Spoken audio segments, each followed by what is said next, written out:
इतिहास में पहली बार भारत ने एजबेस्टन पर फतह हासिल की है। शुभमन गिल की कप्तानी, आकाशदीप का कहर और एक संपूर्ण टीम प्रदर्शन, ये भारत की हाल के समय की सबसे बड़ी विदेशी वापसी की कहानी है।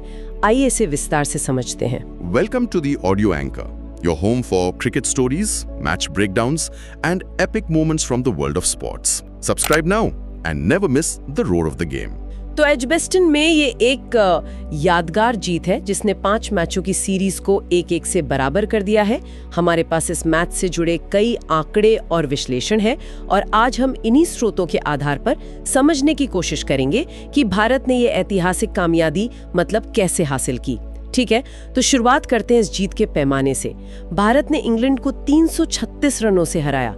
रनों के लिहाज से ये भारत की विदेशी जमीन पर अब तक की सबसे बड़ी जीत है। और सबसे अहम बात, एजबेस्टन जिसे भारत के लिए एक मुश्किल किला माना जाता था, वहां पहली बार टेस्ट जीत दर्ज की। भारत ने 608 रनों का विशाल लक्ष्य रखा था, जिसके जवाब में इंग्लैंड वो दूसरी पारी में 2771 पर सिमट गया। हाँ बिल्कुल। और एजबेस्टन में जीतना खास इसलिए है क्योंकि यहाँ पहले कई बेहतरीन भारतीय टीमें भी सफल नहीं हो पाई थी। ये कुछ वैसा ही है जैसे कुछ साल पहले वो गाबा वाला किला ढाया था, एक और किला फतेह हुआ समझे। और यह जीत जसप्रीत बुमराह जैसे प्रमुख गेंदबाज की गैर मौजूदगी में मिली, जो दिखाता है कि टीम में अब वो गहराई कितनी है। सही कहा। और इस जीत में सबसे चमकता नाम रहा कप्तान शुभमन गिल का। सिर्फ 25 साल की उम्र में टेस्ट जीतने वाले चौथे सबसे युवा भारतीय कप्तान बने। लेकिन उनकी बल्लेबाजी तो असाधारण थी।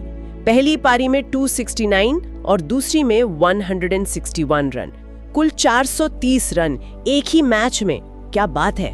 ये प्रदर्शन सिर्फ रनों का अंबार नहीं था, आप देखें तो ये दबाव में नेतृत्व क्षमता का प्रतीक था।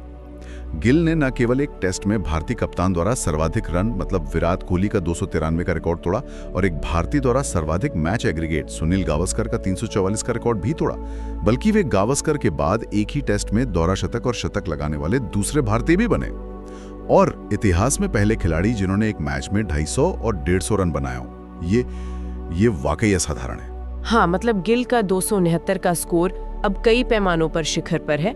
किसी भारतीय कप्तान का सर्वोच्च स्कोर, इंग्लैंड में किसी भारतीय का सर्वोच्च स्कोर और विदेशी टेस्ट में किसी भारतीय कप्तान का सर्वोच्च स्कोर। उनकी कप्तानी पर जो सवाल उठ रहे थे, लगता है इसका इससे बेहतर जवाब नहीं हो सकता था। बिल्कुल।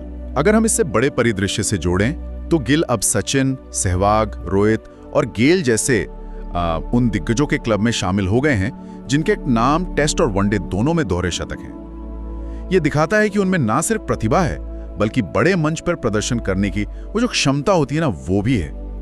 ये भारतीय क्रिकेट के भविष्य के लिए एक मजबूत संकेत है। गिल की बात तो हुई, लेकिन गेंदबाजी में आकाशदीप का क्या कहना। मतलब पहले ही मैच में ऐसा प्रदर्शन, खासकर इंग्लैंड की पिचों पर, अविश्वसनीय लगता है। मैच में कुल 10 विकेट 187 रन देकर। बिल्कुल अविश्वसनीय। दूसरी पारी में तो 99 रन पर 6 विकेट लेकर इंग्लैंड के मध्यक्रम को समझिए कि ध्वस्त ही कर दिया। उसमें पोप, रूट और ब्रुक जैसे बड़े नाम शामिल थे। उनका यह प्रदर्शन जो 10 विकेट का है, 187 रन देकर इंग्लैंड में किसी भारतीय तेज गेंदबाज द्वारा सर्वश्रेष्ठ है। उन्होंने चेतन शर्मा का 1986 वाला रिकॉर्ड पीछे छोड़ा है और ये देखते हुए कि बुमराह होते तो शायद उन्हें मौका भी ना मिलता।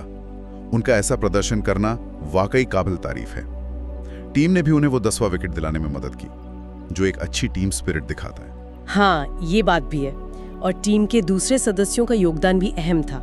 मोहम्मद सिराज ने मैच में 7 विकेट लिए, खासकर पहली पारी में वो शुरुआती झटके दिए। रविंद्र जडेजा ने दोनों पारियों में मुश्किल वक्त पर रन बनाए, पहली में 89, दूसरी में 69। और गिल के साथ पहली पारी में उनकी साझेदारी ने भारत को मजबूत स्थिति में पहुंचाया था। सही कहा।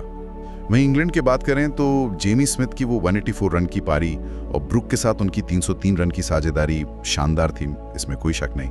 लेकिन पहली पारी में 6 बल्लेबाजों का शून्य पर आउट होना वो उनकी कमजोरी दिखाता है। और फिर दूसरी पारी में उनकी वो बेसबॉल रणनीति, मतलब जो तेज खेलने वाली शैली है, वो भारी दबाव में बिखरती हुई दिखी। 608 के लक्ष्य के सामने 143 पर 2 से सीधे 271 पर ऑल आउट होना, ये खराब शॉट चयन और भारतीय गेंदबाजों के अनुशासन का नतीजा था साफ तौर पर। तो कुल मिलाकर अगर हम देखें तो गिल की कप्तानी और रिकॉर्ड तोड़ बल्लेबाजी, आकाशदीप का वो सनसनीखेज पदार्पण, सिराज और जडेजा का महत्वपूर्ण योगदान और पूरी टीम का एक एकजुट प्रयास, इन सब ने मिलकर एजबेस्टन में इतिहास रचा और सीरीज को बराबरी पर ला खड़ा किया है। बिल्कुल, और ये जीत इसलिए भी ज्यादा मायने रखती है क्योंकि ये कोहली, रोहित और बुमराह जैसे स्थापित सितारों के बिना आई। जैसा हमने पहले कहा, इसने दिखा दिया है कि युवा खिलाड़ी जिम्मेदारी लेने को तैयार हैं और वो डिलीवर भी कर सकते हैं। अब सीरीज 1-1 से बराबर है और लॉर्ड्स में होने वाले तीसरे टेस्ट के लिए मंच एकदम तैयार है, जहां शायद बुमराह और इंग्लैंड के जोफ्रा आर्चर की वापसी भी देखने को मिले। वो एक अलग ही मुकाबला होगा।